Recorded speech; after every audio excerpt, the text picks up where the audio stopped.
help us understand, first and foremost, briefly, what is Prevent?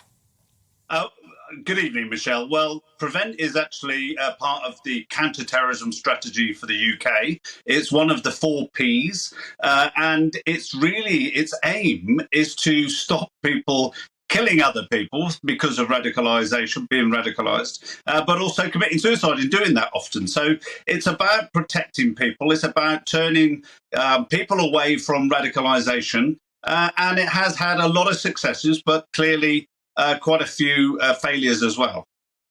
And what do you think to David Cameron, what he's suggesting now?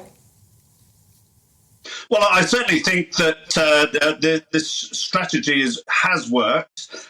My own view is that it needs to be hardened up. There's lots of gaps in it, and we've seen those gaps actually come to the fore recently with terrorist attacks, where people have pretty much almost told their person that they're not radicalised anymore, so therefore they were allowed to get on and then went on to commit terrorist attacks. So it does need to be worked on. I think it needs a lot of improvements. There's a big issue around de-radicalisation in prisons, which is not working, and I think there's lots to be done, but we shouldn't throw the baby out with the bathwater to say that it shouldn't exist at all.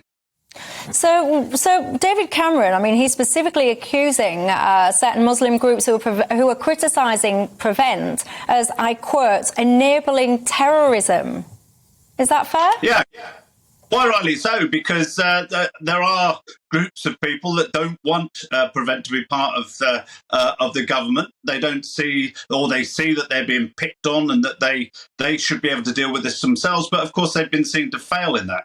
So I think it's quite right that the government, the police, social workers have a big part to play. And I think there's a great deal of work to be done. And we've had people released from prison who are still radicalised and out there on the streets. And of course, what we've seen with the recent murder of David MS is that there's people that should really have had more detailed preventative measures in place, but we didn't, because I think it's probably underfunded.